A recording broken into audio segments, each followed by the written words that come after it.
दोस्तों, इस वीडियो में हम जानेंगे कि आखिर एक इंसान धीरे धीरे नशे का आदी कैसे बनता है। क्या आपने कभी सोचा है कि कोई इंसान कैसे किसी चीज का इतना आदी हो जाता है कि वह उसके बिना जी ही नहीं पाता?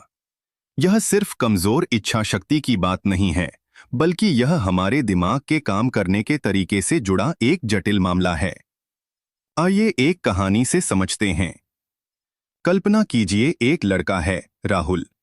उसे सिगरेट पीने का मौका मिलता है, शायद दोस्तों के दबाव में या सिर्फ जिज्ञासा से।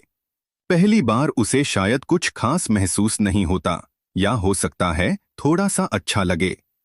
हमारा दिमाग एक इनाम प्रणाली पर काम करता है। जब हमें खुशी मिलती है तो दिमाग डोपामाइन नाम का एक रसायन छोड़ता है। यह रसायन हमें उस गतिविधि को दोबारा करने के लिए प्रेरित करता है। ड्रग्स और शराब जैसी चीजें इस डोपामाइन के स्तर को अचानक बहुत ज्यादा बढ़ा देती हैं। राहुल को सिगरेट पीने के बाद कुछ देर के लिए अच्छा महसूस होता है।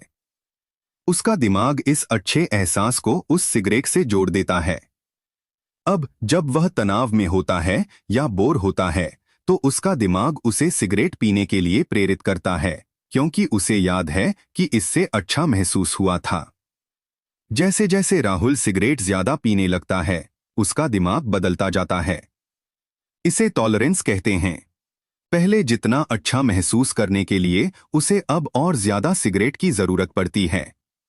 और जब वह सिगरेट नहीं पीता तो उसे बहुत बेचैनी, घबराहट या गुस्सा महसूस होता है। इन्हें विड्रॉल सिम्टम्स कहते हैं।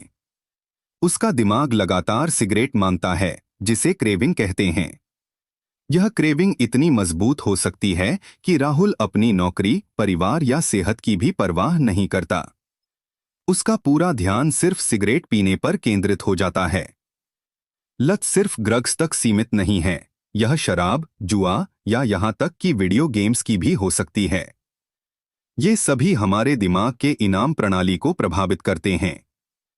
इस लत का असर सिर्फ राहुल पर नहीं पड़ता, बल्कि उसके परिवार, दोस्त और काम पर भी पड़ता है।